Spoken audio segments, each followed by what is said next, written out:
Hi, welcome to Gene Rants. I'm Gene, and I'm wondering if any of you, I have to suspect that at least some of you are a little bit puzzled by the title to today's vlog, which is what a right-wing German political party, and a right-wing British political party, and I could also add a right-wing French political party, but I couldn't fit it into the title. It's limited to 100 characters.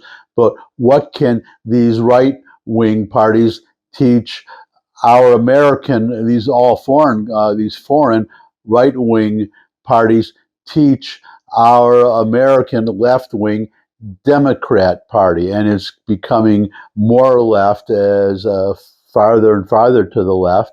That's what I want to talk about today, because not all of it looks like it's only a matter of time before most of the Democratic Party is far left, socialist, communist, condoning, as we have seen, all these left wingers cheering the assassination of Charlie Kirk. And I wonder if the Democratic Party may be at a crossroads, and that's what we'll be talking about today. An important lesson that these right-wing parties in Germany could teach the left-wing Democrats. We'll begin, though, by showing you, here is a short clip of John Fetterman, the Democratic senator from Pennsylvania. When I represent a state like Pennsylvania, that keeps you honest. And you always can't forget that a lot of Americans happen to disagree with you. That does not mean that they are fascists or now they want to shred the Constitution. When you hear some Democrats saying Trump is acting like an autocrat. Yeah, no, that's the thing. If you actually compare him to an actual autocrat, that is not just that. Now, last night, for example, people were complaining. They were protesting about, oh, that's the Hitler thing. You just don't ever compare anyone to Hitler and those kinds of extreme things. And now look what happened to Charlie Kirk. I mean, the man was shot. Now we have to turn the temperature down. It's like we can't compare people to these kinds of figures in history.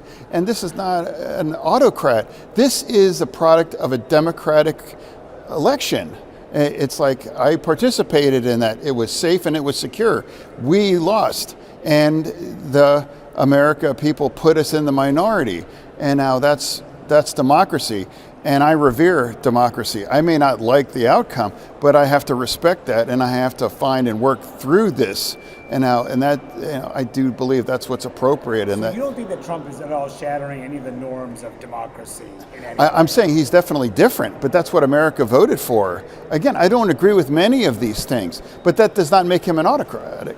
That does not make someone, or compare him to people like Hitler and these other outlandish things. And actually, I don't know why. Maybe it's inevitable that he will one day become a Republican or a moderate Republican. He has said that he has no intention of switching parties, but that could change in the future. But there is an alternative, and that's what I want to talk about. And speaking of alternatives, there is the right-wing party in Germany that is called our Alternative for Germany, or Alternative für Deutschland. Forgive if you're German, my terrible pronunciation. But that was a party that was very much on the fringe, and you have the left-wing parties in Germany trying to suppress talk about anti-democratic, trying to ban the Alternative for Germany party, but they just grow. They just won. They were only at 5% in this one local area of Germany, and now there was a local election and they won 15%, which is still not even close to winning, but it's three times, it's tripling in just a very short time. And then you have nationally, they are right now the most popular party in Germany, this right-wing party. But they were nowhere just maybe only a few months ago, or at least a year ago, a couple years ago, and the main issue, immigration. They have been just growing on that issue. Then you have in France, You have, again, forgive my terrible foreign pronunciation, I think they're called Rassemblement National, National Assembly, I believe it's translated in English. That is another Marine Le Pen. That is another right-wing party in France, and they are growing in popularity too, and that is a big problem for the left-wing parties in Germany, actually for the moderates too. The reason the French government, they have a different system from ours. It just collapsed. There was a no confidence vote for the prime minister, and under their system, that collapses the government. But the President Macron is refusing to call a new election. He would be out if he does that. But what happened was the reason France is so, well, let's be frank, ungovernable these days is because France, you have the moderate middle of the road party, Macron's party, formed an alliance with the far left party to have a majority, and they are very just like the left and the far left of the Democrat party here, and there was it made no sense for them these two wings these two parties to align, except it was specifically to keep the right wing party from forming a government. So specifically for that, but again, that party, they were ostracized. Well, Marine Le Pen, her father, Jean-Pierre or Jean-Marie Le Pen, her father was a very anti-Semitic and all the. She threw her own father out of the party. Marine Le Pen did. They are a much more mainstream party now, but they were way down, and now they are rising, and they probably would be it would not surprise me for them to be the majority party or get the most votes in the next presidential election in France. And that brings us now to England. England, the Reform Party, they won. They were they were nowhere a few years ago. The Reform Party was formed by Nigel Farage, close friend of Donald Trump, by the way. But Nigel Farage, it was about Brexit, and he, the party was formed to take Britain out of the European Union, which he was successful in doing. Farage was, but now the issue is there's Keir Starmer. The Liberals won a sweeping victory, and it's been completely reversed. They are totally discredited, and they have no prayer of winning an election in Britain. The next election, the Reform Party will probably pick up something like 300 something. They will alone, I believe, or there's a good chance they alone will be the majority party. Will have enough of a majority in their parliamentary system to run the government without having to ally with any other party. But maybe they would ally with the Conservatives, or the Tories were the main. They were I guess the equivalent of, or the counterpart of the equivalent of the Republican Party here, much more moderate, but they almost left wing. I mean, climate change, they believed in all that stuff, but now they are just about nowhere. They lost. They went way down. As I said, the Liberal Party, the Labour Party won an enormous victory, but they governed so badly that now they are down in the dumps, and the Reform Party is going to they're headed. Nigel Farage probably will be the next prime minister. It would not surprise me. So what do all three of these parties have in common? What has this to do with, and I also said in the title, and what the Republican Party here can teach the Democratic Party. So what do all of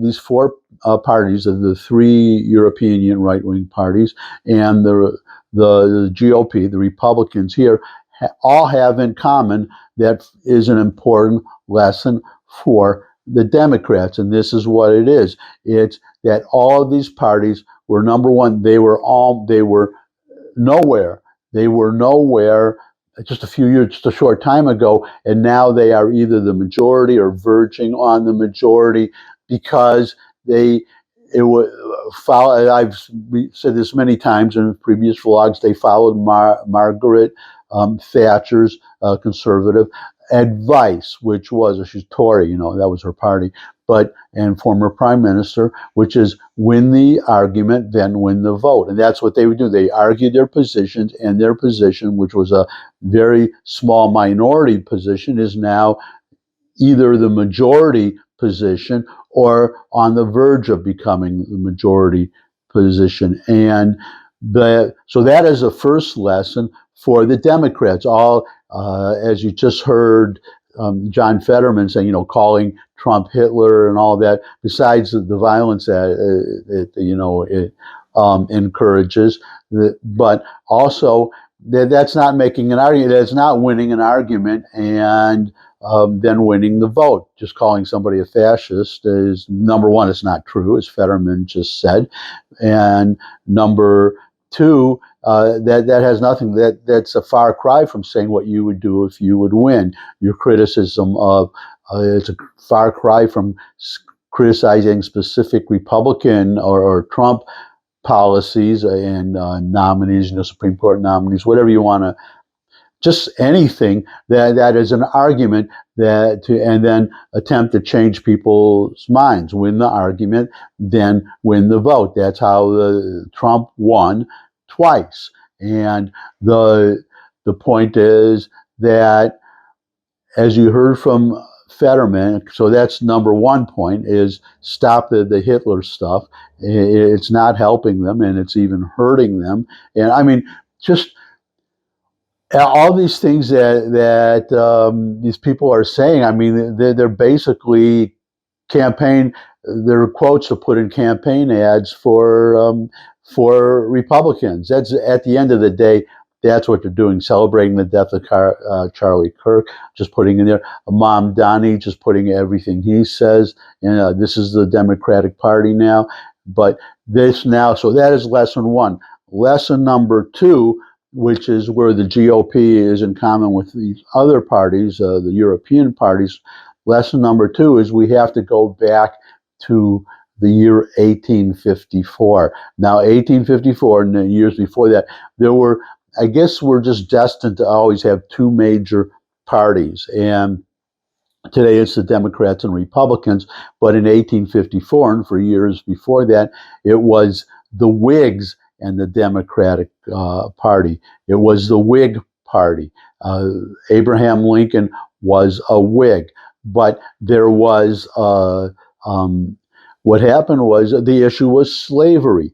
That, as we know, Abraham Lincoln, staunch abolitionist, totally opposed to slavery, but the Whig Party was not taking a position against slavery. And what happened was the party split. The Whig Party split. They went their separate ways. I forgot what the one party called it, the Constitutionalist Party or something like that. I don't remember, but that doesn't matter. What matters is that the other party, 1854, Wisconsin, a new party was formed, the Republican Party. So they were, and in their very first election, they put up their first candidate was Abraham Lincoln, and Lincoln won. And that is the point, the lesson, the second and probably most important point for the Democrats, because you have, the problem is with them, my liberal friends, you want too much to win. That's all you care about is winning. And that's could have been the Whig Party, that they wanted to keep the pro-slavery and the anti-slavery, or I don't remember, or I mean, it's like the abolitionist anti-slavery. And I don't know if I honestly don't remember. I'm not going to look it up whether the other side was pro-slavery or just also anti-slavery, but not willing to speak up enough, because probably the motive would be for fear of losing an election, a presidential election, which the Civil War hadn't happened, and you would lose all the Southern votes, presumably. So for whatever reason, they split. But the point is that the the Republican Party won the very next election, and these other parties in Europe, they are winning elections. They either are the majority or on the verge of the majority, and why? And the reason is because they put, as the GOP did over slavery, put the principle first, their principles first, and they split, and they did that even knowing that, well, the GOP split. I mean, these other parties, well, you don't know. The Alternative for Germany party, for instance, they could have, their members could have split from one of the more mainstream German parties. I don't know. The point is that you can start with a small, be nowhere, be at the bottom, and if your ideas are correct, you can become the majority. You can win. I mean, after Lincoln, the Republicans were the majority for several few years. I think all the way up, almost all the way up to well, I mean, there were Democratic presidents. I mean, you had Wilson, you had Roosevelt. Roosevelt was when the Democratic Party really came into its own. Wilson won, but it was because there was a third party candidate. Well, you had Taft, who was a Republican, and then you had Roosevelt, Teddy Roosevelt, formed the Bull Moose Party and split the Republican vote. Had that not happened, then presumably the Republicans would have won that election and the election after that. But the point I'm making is that the Democrats, Fetterman, if he doesn't want to become a Republican, that's fine. I mean, he could also become an independent. A little aside here, Alan Dershowitz, lifelong, staunch Democrat. A while back, he left the Democratic Party not too long ago, and then he just announced very recently that he has gone beyond leaving the Democrats. He is now dedicated to campaigning against Democrats because they went so far to the left and they are so radical. But Dershowitz, what if there was a party that would accommodate that? That Dershowitz would be comfortable joining, and Fetterman too. So one or the other. Either, I don't think you can kick out the far left. There's no mechanism for ostracizing members of a party. If they could do that, either do that, or these moderate Democrats should leave the Democrat Party, form a new party, even if it means in the short term losing an election, maybe the next election and the next election and the next election. But if your ideas are the correct ideas, if you believe in your ideas, then you have to assume that eventually your ideas will prevail. And the problem that the Democrats are having right now is they're putting winning above principles. I mean, even if they win, if the Democrats win and manage to hold this unholy coalition together for another election, then or maybe two more elections, even if it's just going to make them more. The left will be just more in control. I don't know how they govern. It'd be the moderates won't be able to do any. If they couldn't win an election without the far radical left of the party, then they're not going to be able. How are they going to be able to actually govern with the far left of the party? They're going to have to push some of their policies, which will, I believe, hurt the country, number one, but number two, cause them to lose the next election. So my advice for you Democrats, you should do what the Republicans did years and years ago, over 100 years ago, and just leave. Just leave. Start your own party and contact people like Alan Dershowitz and invite him to join. There are some, such as Jeff Van Drew. He was a Democrat from New Jersey. He's a U.S. representative, and he switched to the Republican Party. Maybe if there was another a moderate party that wasn't the Democratic Party that had no truck with these far left radicals. Who knows? Maybe he would come. Maybe he would leave the Republicans and join that party. But that's why I'm saying it would be the same thing in the Republican Party. I would say the same thing. If you ever had a large, I mean, you have your crazies, you have your Tucker Carlsons, or as I call them, Tucker Coughlin, after the anti-Semitic Father Coughlin from the 30s. That's what I call him. Candace, what the hell is her last name? I can't, it just slipped my mind. Oh, Candace Owens. You have these other people, and then the Nick Fuentes and all that, but they are on the fringe. Unfortunately, they have Carlson. I know has millions of followers, and that is unfortunate. He is not the for instance, he's strict isolationist, but obviously Trump.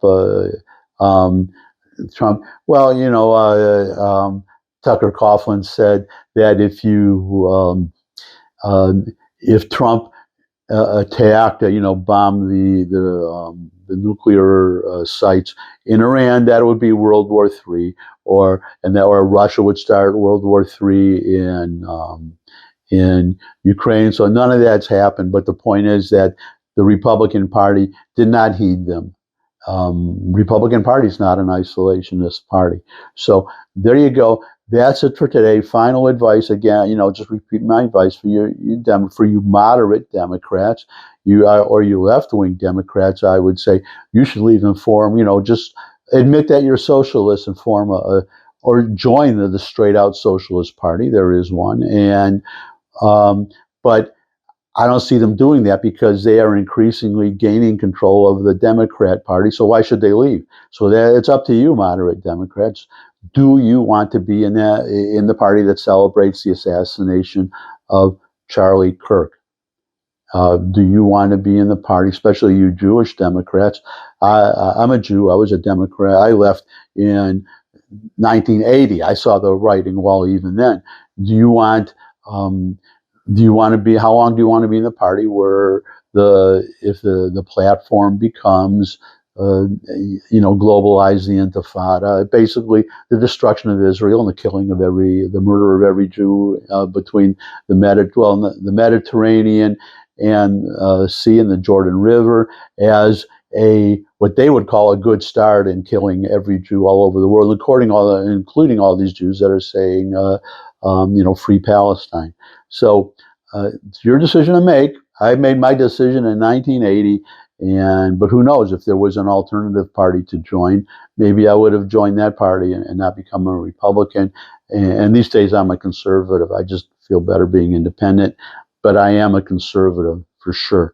And that's it. Thanks for today. Thanks for stopping by. Your comments always welcome in the comment section below the video. Share this video with anyone you think could benefit from it.